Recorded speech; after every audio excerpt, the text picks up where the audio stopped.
Video F1: The Meaning of Perfect Competition. Real-world markets have an infinite variety of characteristics.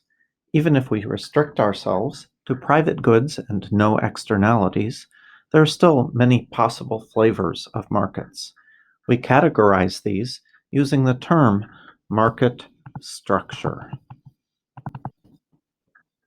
Two categories of market structure are already familiar. The first, monopoly, has one seller and many buyers. There are no close substitutes. Note that closely related to this is monopsony, with a single buyer and many sellers. Also familiar to you is now perfect competition.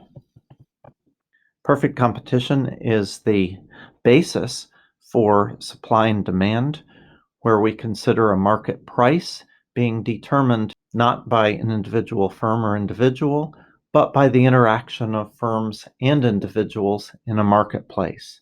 This occurs because there are many buyers and many sellers.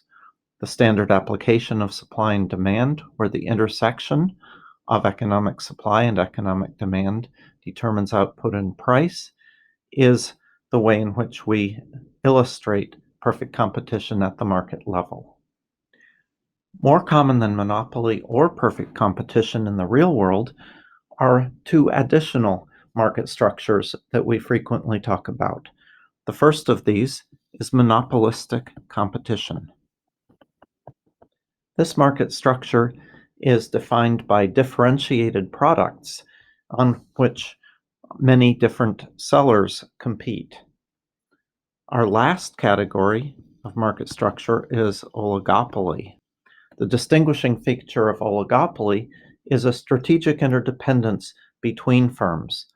Unlike monopolistic competition, there are only several or a small number of firms in this market.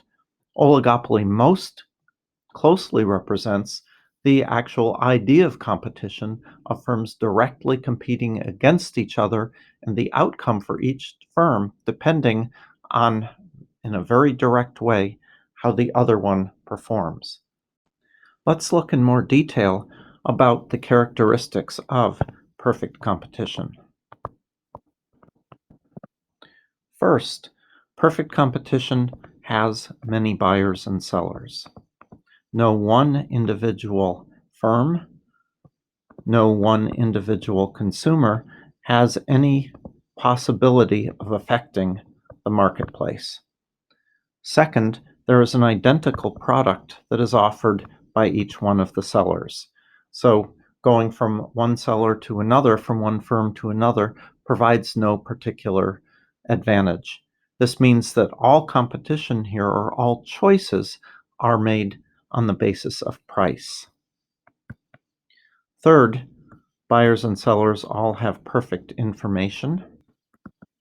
This means that everybody knows what the going market price is, and there's no reason to charge more than that market price because then you'll have no customers, but you also wouldn't charge under the market price because you're just giving away potential revenue. Finally, there is, important for the long run, free entry and exit in this industry. This means that the number of firms and the scale of those firms can change in response to profitability in the industry.